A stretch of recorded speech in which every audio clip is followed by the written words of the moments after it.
Hello guys, welcome to my channel. आज हम लोग पढ़ेंगे हिंदी के कुछ इम्पोर्टेंट टॉपिक्स 4th सेमेस्टर का, क्योंकि ये क्वेश्चन एग्जाम में बार बार आते हैं। तो चलिए स्टार्ट करते हैं। फर्स्ट क्वेश्चन है, जीवनी और आत्मकथा में अंतर लिखिए। देखिए, ये क्वेश्चन हमारा कई बार हर साल टॉपिक में हर साल ही क्या 2016 में भी आया, 19 में भी आया, 2020 में भी आया और 22 में भी आया है। तो देखिए, अंतर से पहले हम एक बार पढ़ लेते हैं जीवनी क्या होती है। किसी कवि या लेखक का जन्म कहाँ और किस परिवार में कब हुआ तथा उसकी शिक्षा प्राप्ति के उपरांत उसने हिंदी साहित्य के लिए क्या योगदान दिया, अर्थात उसकी रचनाओं आदि का विवरण, साथ ही हिंदी साहित्य सेवा से प्राप्त उपलब्धियों आदि का विवरण। इसके उपरांत हिंदी साहित्य में उसके योगदान हेतु स्थान और अंत में मृत्यु कब हुआ उपरोक्त विवरण जीवनी के अंतर्गत आता है। मतलब किसी लेखक की पूरी जीवन की कथा सब क्या हो जाती है, हमारी जीवनी हो जाती है। और आत्मकथा क्या होता है? आत्मकथा में किसी साहित्यकार द्वारा स्वयं किसी विशेष विषय पर लिखी विवरण, जिसके अंतर्गत अपने जीवन पे आधारित घटना विशेष का वर्णन होता है। अब देख लेते हैं आत्मकथा और जीवनी में अंतर क्या होता है। देखिए, आत्मकथा जो होती है, आत्मकथा व्यक्ति के द्वारा स्वयं के जीवन के संदर्भ में लिखी गई होती है, उसे आत्मकथा कहते हैं, जो ये व्यक्ति खुद लिखता है। और जीवनी क्या होती है? जीवनी व्यक्ति विशेष के जीवन पर कोई दूसरा व्यक्ति लिखता है, उसे जीवनी कहते हैं। आत्मकथा में व्यक्ति अपने जीवन की निजी गहराइयों से जुड़े प्रसंग के आधार पर लिखता है। और जीवनी में यह आवश्यक नहीं है कि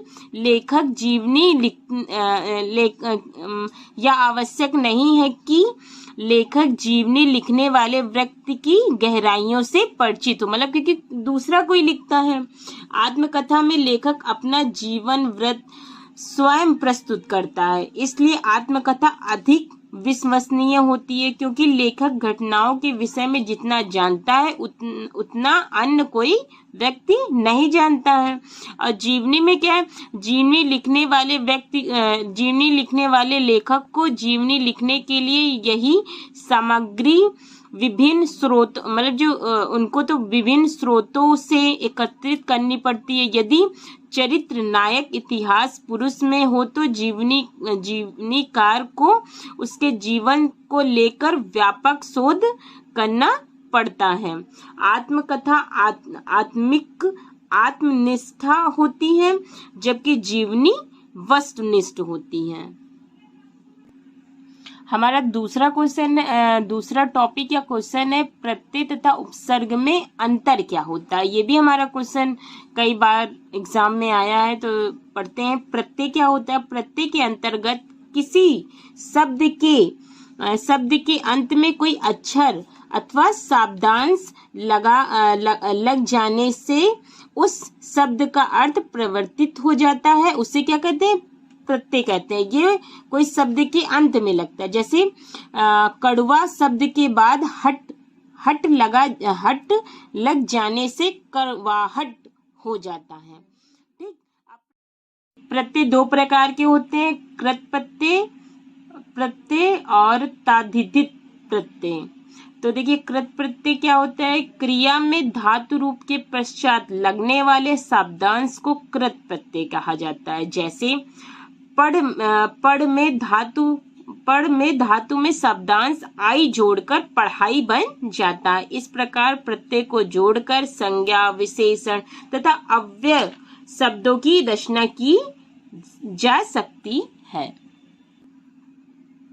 सेकंड है ताधिदित प्रत्यय। धातु के अतिरिक्त संज्ञा, सर्वनाम, विशेषण इत्यादि शब्दों में शब्दांश को जोड़कर, है ना, प्रत्यय बन जाता है। जैसे पुस्तक शब्द में आलय को जोड़कर क्या बन जाता है? हमारा पुस्तकालय बन जाता है। अब देखिए, कुछ शब्द दे दिए, कुछ शब्दांश है और प्रत्यय है। तो देखिए, प्रत्यय क्या होता है? शब्द के मतलब लास्ट में, अंत में लगता है। तो देखिए एक शब्द है अधि, अब इसमें देखिए कृत जोड़ दिया तो हमारा क्या बन गया, अधिकृत। अनुक्रम, अनुक्रम और ऋक जोड़ दिया गया तो अनुक्रमिक, क्रमिक बन गया। अनेक, अनेक में अर्थ जोड़ दिया, अनेकार्थक बन गया। अनुरूप, अनुरूप में ता लगा दिया तो अनुरूपता बन गया। उच्च, उच्च में तम जोड़ दिया तो उच्चतम हो गया। कर्म, और कर्म में साला जोड़ दिया तो कर्म साला हो गया। गिन, गिन में ती जोड़ दिया गिनती हो गया। ज्येष्ठ, ज्येष्ठ में ता जोड़ दिया ज्येष्ठता हो गया। त्याग, त्याग में पत्र जोड़ दिया त्याग पत्र हो गया।